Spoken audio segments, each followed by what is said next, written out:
जादुई हरी मिर्च। कालीपुर गांव में सीताराम अपने 2 बेटों के साथ रहता था।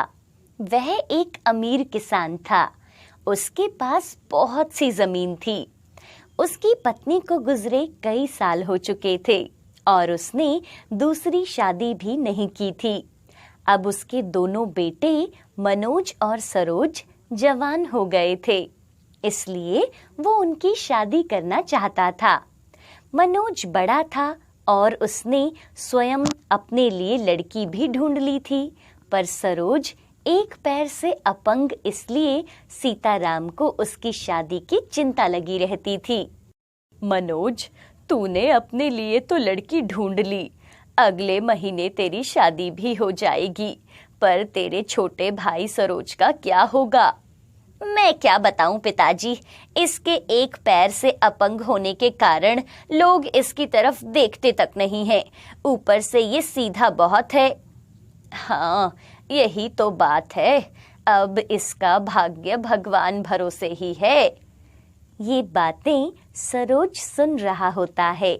वो कहता है, भैया, आप अगले महीने भाभी को ले आओगे तो वह मेरे लिए एक लड़की ढूंढ देगी, क्योंकि भाभी तो माँ समान होती है ना। हाँ, बात तो सही कह रहा है। शायद उसके आने से तेरा नसीब बदल जाए। 1 महीने बाद मनोज की शादी सुमन से हो जाती है। घर में खुशी का माहौल होता है। सब लोग बहुत खुश होते हैं, पर ये खुशी ज्यादा दिन नहीं टिकती और एक दिन अचानक सीताराम की तबीयत बिगड़ जाती है और वह बिस्तर से लग जाता है। वो मनोज को बुलाकर कहता है, मनोज, अब मेरे जाने का समय करीब आ गया है, इसलिए मेरी बात गौर से सुन। ऐसा मत कहो पिताजी। नहीं बेटा, यही सत्य है और सत्य से मुंह नहीं मोड़ना चाहिए। मैं बस इतना कहना चाहता हूँ कि मेरे जाने के बाद ये सब कुछ तुम दोनों भाइयों का है। इसे आधा आधा बांट लेना और अपने छोटे भाई का ख्याल रखना। वो अपाहिज भी है और बहुत सीधा भी। हाँ पिताजी, मैं उसका पूरा ध्यान रखूंगा, आप परेशान न हो। बस, तूने इतना कह दिया मुझे। इतना कहते ही सीताराम के प्राण निकल जाते हैं और घर में मातम का माहौल हो जाता है। सरोज अपना रो रो कर बुरा हाल कर लेता है। कुछ दिन तक ऐसे ही हालात रहते हैं। फिर एक दिन मनोज की पत्नी सुमन मनोज से कहती है, ए जी, मैं क्या कह रही हूँ कि पिताजी इतनी सारी जमीन छोड़कर गए हैं, तो उस पर तो बहुत सारी खेती हो सकती है और हम बहुत अमीर हो सकते हैं। पर एक अड़चन है। क्या अड़चन है? आपका छोटा भाई सरोज। पर वो कैसे? वो ऐसे ही आधी जमीन देवर जी की है, पर वो तो अपंग है, खेती कर नहीं सकते, तो वो आधी जमीन तो बर्बाद हो जाएगी। क्यों ना आप उनसे वो आधी जमीन ले लो। सुमन मनोज को खूब बहकाती है और वह सुमन के बहकावे में आ जाता है और जाकर अपने छोटे भाई सरोज से कहता है, देख सरोज, पिताजी के जाने का दुख मुझे भी है, पर ऐसे कब तक यूं ही बैठा रहेगा? हाँ, आपने सही कहा, पर मैं कर भी क्या सकता हूँ? मैं तो लंगड़ा हूँ। मैं इतनी बड़ी जमीन पर खेती भी तो नहीं कर सकता। मनोज ने सोचा कि इसने तो मेरे मन की बात कह दी, तो वो खुश होकर आगे बोलता है, हाँ, तो तू एक काम कर, सारी जमीन मुझे दे दे, मैं सब पर खेती कर लूंगा और तू एक छोटा सा जमीन का टुकड़ा ले ले, जिस पर तू अपनी पसंदीदा चीज उगा लेना। छोटी जगह पर खेती करने से तू थकेगा भी नहीं। सरोज बहुत सीधा था। वह मनोज की बात मान जाता है और एक छोटे से जमीन के टुकड़े पर हरी मिर्च की खेती करने की कोशिश करने लगता है, पर उसे नहीं पता था कि वह जमीन का टुकड़ा बंजर था। मैंने इतनी कोशिश की, पर यहाँ तो कोई पौधा नहीं निकल रहा। लगता है ये जमीन बंजर है। मैं अभी जाकर भैया से बात करता हूँ। वो फटाफट घर आ जाता है और मनोज से कहता है, भैया, वो जो जमीन का टुकड़ा है जो आपने मुझे दिया था वो तो बंजर है, वहां तो खेती ही नहीं हो रही। मैंने उस जमीन पर बहुत मेहनत की पर कोई फायदा नहीं हुआ। आप मुझे दूसरी जमीन दे दीजिए। मनोज कुछ बोल पाता उससे पहले सुमन बोलती है, देवर जी, आप हम पर इल्जाम लगा रहे हैं। हमने आपको बंजर जमीन दी। एक तो हमने आपका इतना ख्याल रखा और आप ऐसी बातें कर रहे हैं। निकल जाइए इस घर से फौरन। ये आप क्या कह रही हो भाभी? वही कह रही हूँ जो आप सुन रहे हैं। अपना सामान उठाइए और निकल जाइए, दोबारा वापस मत आइएगा।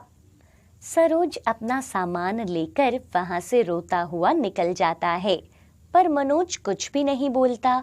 मनोज अपनी बीवी का गुलाम बन चुका था। सरोज अपने खेत पर जाकर रोने लगता है, तभी उसे किसी के करहाने की आवाज सुनाई देती है। आह आह। ये आवाज कहाँ से आ रही है? सरोज आगे बढ़कर देखता है तो एक घायल तोता पड़ा होता है। तो वो उस घायल तोते को फौरन पानी पिलाता है और अपना कुर्ता फाड़कर उसको पट्टी करता है। तोते को आराम मिलता है और वो बोलता है, मैं बहुत देर से घायल पड़ा था पर किसी ने मेरी मदद नहीं करी। तुमने मेरी मदद करी, इसके लिए बहुत बहुत शुक्रिया। पर तुम रो क्यों रहे हो? सरोज अपनी पूरी कहानी तोते को सुनाता है तो तोता कहता है, ये लो हरी मिर्च। इस हरी मिर्च का भला मैं क्या करूंगा? ये कोई आम हरी मिर्च नहीं, जादुई हरी मिर्च है। इससे तुम्हारा भाग्य बदल जाएगा। इसे आधा खा लो और आधा अपने खेत में बो दो। सरोज वैसा ही करता है। हरी मिर्च के खाते ही उसका पैर एकदम ठीक हो जाता है और जब वो खेत में हरी मिर्च को बोता है तो पूरा खेत हरी मिर्च के पौधों से भर जाता है और वो कभी ना खत्म होने वाली हरी मिर्च थी। सरोज उन हरी मिर्च को बेचकर बहुत अमीर हो जाता है और वो शादी भी कर लेता है। मेरे तो भाग्य संवर गए। ये तो आपके अच्छे कर्मों का फल है।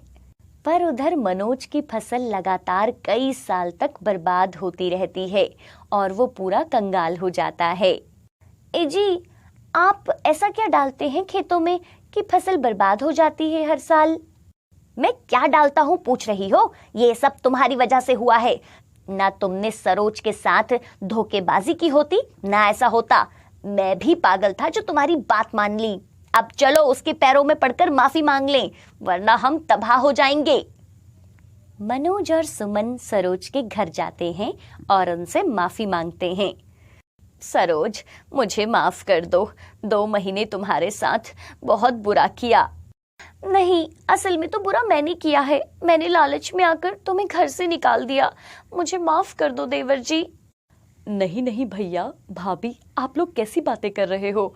आप लोग बड़े हैं, आप माफी मांगते हुए अच्छे नहीं लगते। हाँ जी, सही कहा आपने। आइए अंदर बैठिए। आप इसे अपना ही घर समझिए। मैं अभी खाना लगाती हूँ। ऐसे ही वो सब लोग मिलकर एक साथ खुशी खुशी रहने लगे। जादुई हरी मिर्च ने हमेशा उनका साथ दिया, जिससे वो दिन दुनी रात चौगनी तरक्की करते